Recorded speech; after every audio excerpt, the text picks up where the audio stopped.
할렐루야. 오늘 하루도 하나님 은혜와 사랑 가운데 인도하시고 축복하시는 가운데 복되게 사는 귀한 한 날이 되시기를 바랍니다. 다 같이 사도신경으로 신앙 고백 같이 하심으로 새벽 예배 하나님 앞에 함께 드리십니다. 전능하사 천지를 만드신 하나님 아버지를 내가 믿사오며 그의 아들 우리 주 예수 그리스도를 믿사오니 이는 성령으로 잉태하사 동정녀 마리아에게 나시고 본디오 빌라도에게 고난을 받으사 십자가에 못 박혀 죽으시고 장사한 지 사흘 만에 죽은 자 가운데서 다시 살아나시며 하늘로 오르사 전능하신 하나님 우편에 앉아 계시다가 저리로서 사는 자와 죽은 자를 심판하러 오시리라. 성령을 믿사오며 거룩한 공예와 성도가 서로 교통하는 것과 죄를 사하여 주시는 것과 몸이 다시 사는 것과 영원히 사는 것을 믿사옵나이다. 아멘. 할렐루야. 오늘 함께 보실 하나님의 말씀은 신명기 28장 15절부터 22절 말씀까지입니다. 어제 말씀드린 대로 앞부분은 신명기 앞부분은 축복에 관한 말씀, 뒷부분은 저주에 관한 말씀인데 68절까지 있어서 다 읽으려면 너무 시간이 걸리니까 15절부터 22절까지만 한 절씩 교독하시겠습니다. 신명기 28장 15절에서 22절 말씀입니다. 내가 만일 내 하나님 여호와의 말씀을 순종하지 아니하여 내가 오늘 네게 명령하는 그의 모든 명령과 규례를 지켜 행하지 아니하면 이 모든 저주가 네게 임하며 네게 이를 것이니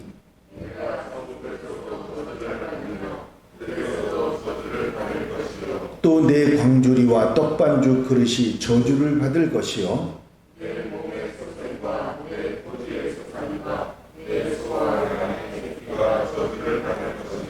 내가 들어와도 저주를 받고 나가도 저주를 받으리라.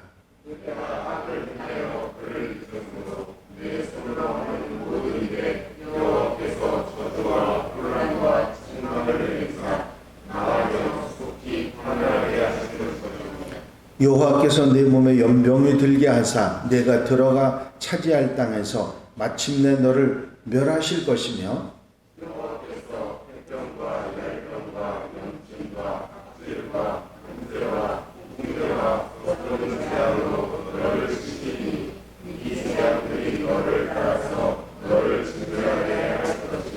아멘. 할렐루야. 27장 후반부에서 말씀드렸듯이 모세는 이제 가나안 땅에 이스라엘 백성들이 들어가면 그 가나안 땅에 들어가면 바로 여리고성 있는 그 근처에 바로 그 건너편에 세겜성이 있고 그 세겜성의 위아래에 위에는 에발산 밑에는 그리심산이 있었습니다. 그런데 그리심산 위에는 시므온, 레위, 유다, 이사갈, 요셉, 베냐민 이 6지파를 그 그리심산에 쓰라고 했고 또 나머지 6지파 르우벤, 갓, 아셀, 스불론, 단, 납달리 이 6지파는 에발산에 서서 그 산이라 그래야 뭐 이렇게 이스라엘 산들이 높은 산들이 없는데 이 그리심산 에발산 800, 900 정도 되는 산들입니다. 그 산에 올라가서 한쪽 그리심산에 있는 6지파는 축복에 관한 말씀, 너희가 하나님 말씀을 순종하면 이런 복을 받을 것이다. 그런 것을 선언하게 했고 또 에발산에서는 너희가 하나님 말씀을 순종하지 않으면 이런 저주를 받을 것이다. 그런 선포를 하게 했습니다. 그래서 이스라엘 백성들 전부가 하나님 말씀을 순종하면 이런 복을 받게 될 것이다. 양쪽에 서로 마주보고 얘기했으니까 다 들었을 거 아닙니까? 또 한쪽에서는 하나님 말씀을 불순종하면 이런 저주를 받을 것이다. 그런 얘기를 서로가 양쪽에 서서 한쪽에서는 축복을, 한쪽에서는 저주를 선포하면서 하나님 말씀을 순종하면 복받고 불순종하면 저주를 받는다는 얘기를 한두 사람도 아니고 전 이스라엘 백성들이 양쪽 산에 서서 이것을 선포하도록 만든 것입니다. 양쪽이, 한쪽에는 축복을 이야기하고 한쪽은 저주를 얘기했지만 양쪽이 다 들은 거거든요. 그 내용이 27장 후반부의 내용이 28장에 와서 모세가 그렇게 하라고 하는 얘기를 실제로 하는 것에 대한 얘기를 구체적으로 28장 1절부터 14절까지는 축복에 관한 선언을, 오늘 읽으신 28장 15절에서 68절까지는 저주에 관한 말씀을 하고 있습니다. 어제 말씀드린 이 6지파가 선포한 축복에 관한 말씀은 다른 얘기가 아니에요. 하나님 말씀을 순종하고 그 하나님의 명령을 지켜 행하면 이런 복을 받는다.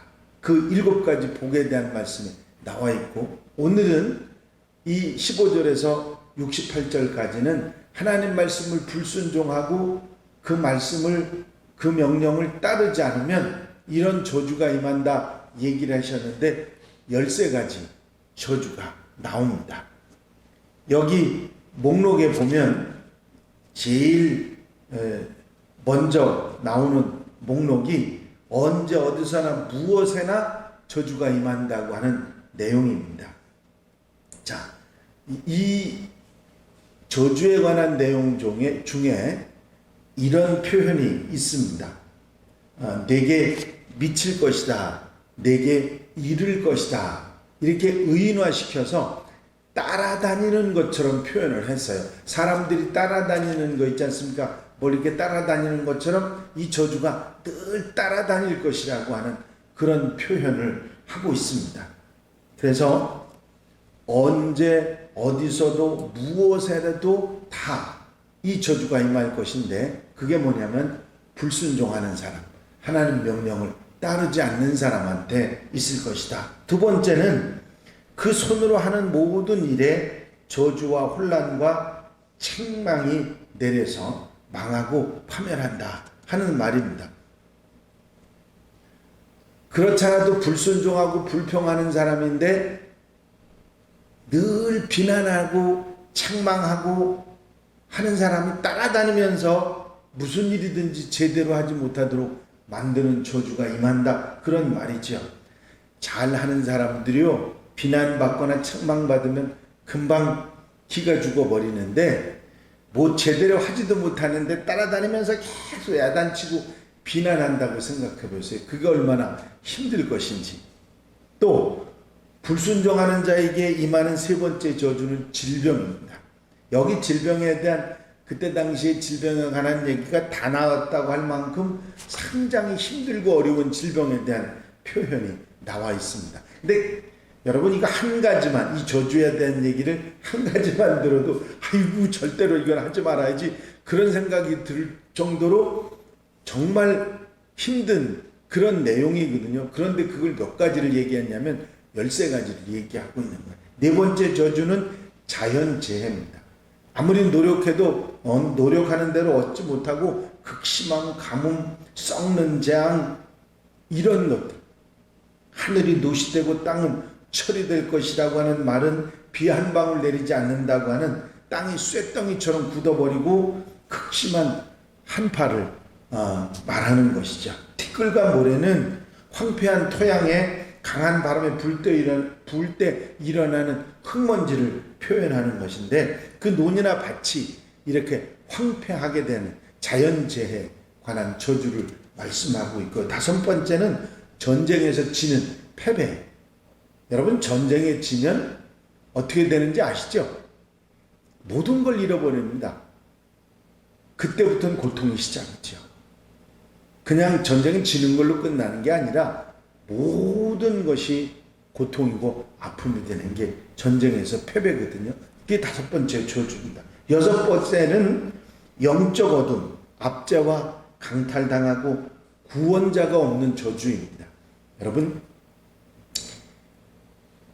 힘들고 어려울 때, 목마를 때 한 방울의 물이 얼마나 귀한지 아시죠? 그런 은혜가 없다는 얘기예요.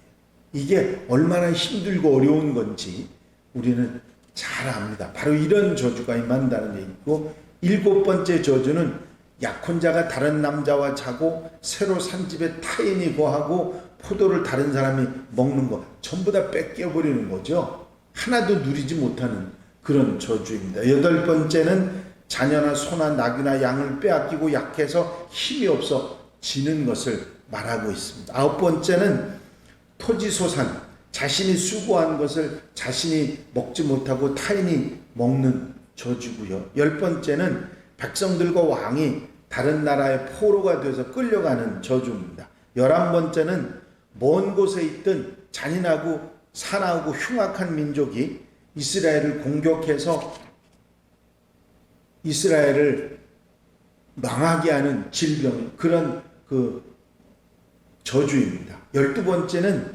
끝까지 율법을 지키지 않으면 망할 때까지 계속 때리지고 치시는 그런 저주이고요. 마지막 13번째는 포로된 땅에서 평안함을 얻지 못하고 발바닥이 쉴 곳을 찾지 못하고 마음이 벌벌 떨리고 눈은 쇠하고 정신은 산란하게 하시는 그런 저주입니다. 제가 자세하게 하나씩 다 말씀드렸으면 하나만 들으셔도 그냥 몸서리가 쳐지고 그런 내용들이 여기에 15절부터 68절까지 계속되고 있습니다. 이렇게 자세하고 구체적으로 저주를 말씀하고 있는 이유가 뭐죠? 저주를 받으라는 말씀이 아니고, 그런 저주가 임하니까 절대로 불순종하지 말고 하나님 명령을 따라 행하는, 그래서 축복을 받는 그런 하나님의 백성이 되라고 하는, 그게 한번 생각해 보세요. 200만이나 되는 사람들이 100만이 이쪽 산에 서고 100만이 이쪽 산에 섰습니다. 산도 큰 산이 아닌 산에 100만이라는 사람이 섰다고 생각해서 얼마나 개미새끼처럼 새까맣게 쓴 사람들이 큰 소리로 이런 저주와 축복에 관한 이야기를 하면서 그들 마음속에 무엇이 새겨졌겠는가? 아이고, 절대로 하나님 명령을 거역하는 일이 있어서는 안 될 것이라고 하는 그런 진짜 몸서리치는 생각들이 그들에게 들었을 것입니다. 이렇게 했음에도 불구하고 이들이 하나님 명령을 거역하고 불순종하고 살아서 나라가 망하는 아픔을 당하게 됐죠. 여러분, 하나님께서 얼마나 순종을 바라시고 불순종을 안 좋아하시는지, 얼마나 미워하시는지 그것을 우리에게 분명하게 전해주고 있는 메시지가 오늘 이 신명기 28장의 말씀입니다. 사실 이런 내용들을 그 뒤에 그 구약의 역사들을 보면요, 순종의 역사라기보다는 불순종의 역사라고 말할 만큼 그런 일들이 너무 많습니다. 사울왕의 불순종에 관한 얘기가 사무엘상 15장에 나와 있는데, 하나님 명령에 따라 아말렉을 쳤습니다. 그런데 모든 것을 멸하라 하셨는데 아각 왕을 살리고 좋은 가축을 다 남겨뒀습니다. 그리고 핑계를 대죠. 좋은 가축을 남겨서 하나님께 제사를 드리려고 그랬습니다. 남기지 말라고 하셨는데, 하나님께서는 당신이 제사를 받는 것보다 영광을 받는 것보다 하나님 명령을 순종하는 걸 원하신다는 것을 이 사무엘상 15장에서 말씀하고 있습니다. 사무엘은 순종이 제사보다 낫고 듣는 것이 수양의 기름보다 낫다고 그때 사무엘 선지자가 말을 합니다. 이제 이런 내용의 말씀들이 나오면서 성경이 우리에게 전하고 있는 하나님의 뜻, 하나님의 메시지를 우리에게 말해주고 있는 건 뭐냐면, 불순종의 길은 절대로 가서는 안 돼요. 순종의 길, 하나님 명령을 따르는 길을 가는 그 사람들이 복을 받게 된다. 복으로 가는 길 순종이다 하는 말씀을 가르쳐주고 있고, 이런 말씀을 귀가 따갑도록 듣고 행하고 말하고 했던 이스라엘 백성들이 또 불순종의 길을 갔던 것을, 그 교훈을 우리가 생각하고, 우리는 절대로 불순종의 길을 가지 않고 순종의 길을 가는 하나님의 백성들이 되어야 될 줄로 믿습니다. 순종하는 자에게는 복이 따르고, 불순종하고 하나님의 명령을 어기는 자에게는 저주가 따른다고 하는 사실이 신명기 28장의 내용의 전부입니다. 그러면서 우리에게 강하게 선포하는 메시지는 하나님 말씀에 순종하고 하나님 명령을 지켜 행하라 하는 것이죠. 여기에 말씀이 그거죠. 너희 앞에 무조건 하라고 하는 것만이 아니라 두 길을 주었는데, 이 두 길 중에 한 길을 너희가 선택할 수 있는데 절대로 불순종의 길을 선택하지 말고 순종의 길을 선택하라고 하는 말씀입니다. 이제 순종의 길이 어려워 보이고 힘들어 보여도 실제로는 희생이 따를 수도 있지만 그건 축복을 받는 길이고, 불순종의 길, 말씀과 관계없는 길은 쉽고 편해 보이지만 그래도 그 결과는 절대로 비교할 수 없는 축복과 저주라는 사실을 절대로 잊지 말라는 말씀입니다. 아주 상징적으로 축복의 산 그리심, 그리고 저주의 산 에발, 이 두 산을 이스라엘 백성들이 쳐다볼 때마다 그걸 생각하도록 만드신 내용이거든요. 여러분, 그리심산, 에발산, 축복과 저주라고 하는 그 내용보다도 그리심산을 볼 때마다 축복, 에발산을 볼 때마다 저주를 생각했던 이스라엘 백성들이 왜 불순종의 길을 갔는가 하는 생각을 해보셔야 합니다. 그걸 매일 쳐다보고 살았던 사람들이 왜 불순종의 길을 갔는가? 그러면서 우리가 깨닫는 게 뭐냐면, 우리는 절대로 불순종의 길을 가지 말아야 되겠다. 순종의 길을 가야 되겠다. 그렇게 말씀하고, 그렇게 생각하고, 그렇게 결단하고 행하는 하나님의 사람들이 되어야 될 줄로 믿습니다. 27장 이 그리심산과 에발산의 사람들을 세우고 맨 마지막에 하시는 말씀이 뭐냐면, 모든 백성은 아멘 할지니라 하는 말씀입니다. 27장 마지막 절 말씀이죠. 모든 백성은 아멘 할지니라. 무슨 말씀이냐면, 신명기 28장에도 결국 결론은 마찬가지입니다. 순종의 길을 가라. 모든 백성은 아멘 할지니라. 여러분들도 아멘하고 사는 하나님의 백성들이 되시기를 바랍니다. 불순종의 길은 저주지만 순종의 길은 축복입니다. 이 말을 의심 없이 믿고 행하며 아멘하며 살아가는 하나님의 백성들, 우리 한양가족들이 다 되시기를 주 이름으로 축원합니다. 축원합니다. 기도드리십니다. 그리심산과 에발산의 이스라엘 백성들을 6지파씩 세우시고 축복의 선언과 저주의 선언을 하게 하시며, 하나님 말씀, 하나님 명령에 순종하는 자에게 이 모든 복이 임하고, 불순종하고 명령을 거역하는 자에게 이 저주가 임한다는 말씀을 하시면서, 에발산을 보고 그리심산을 보는 이스라엘 백성들이 늘 마음속에 하나님께 순종하며 하나님 말씀, 하나님 명령을 따라 살아야 되겠다는 결단을 하게 하신 하나님의 모습을, 그 말씀을 다시 한번 우리가 새김질할 수 있도록 인도하시는 은혜를 감사를 드립니다. 오늘 하루 모든 삶 가운데서도 이 말씀 기억하고 하나님 순종하고 명령을 따라 살아가라고 하는, 지켜 행하라고 하는 말씀에 아멘, 아멘, 아멘 하면서 살아가는 한 날이 되게 하옵소서.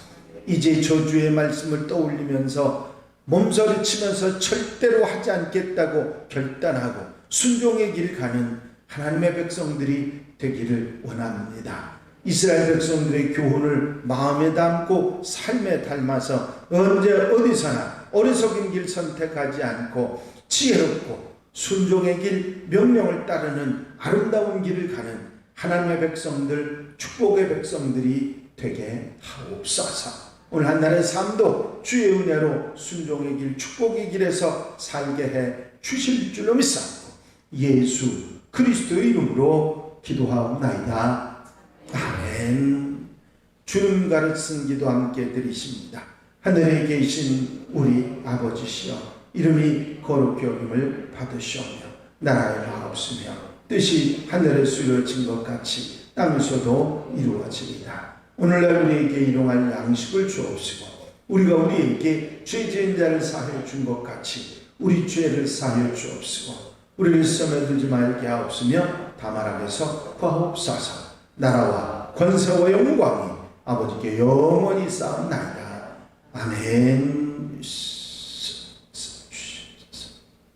이 시간 기도하실 때 교회 부흥과 발전을 위해서 공통기도 제목들 위해서 중보기도할 분들 위해서 기도해 주시고, 제가 오늘 성주 순례길을 떠나서 9월 2일 날 오게 됩니다. 위에서 함께 기도해 주시고 함께 여러분들이 잘 무사히 은혜 중에 잘 마치고 돌아올 수 있도록 기도해 주시기를 바랍니다. 왕전사가 이제 그동안 제 일을 맡아서 할 텐데 함께 협력하시고 기도로 도와주시기 바랍니다. 자유롭게 기도하시겠습니다.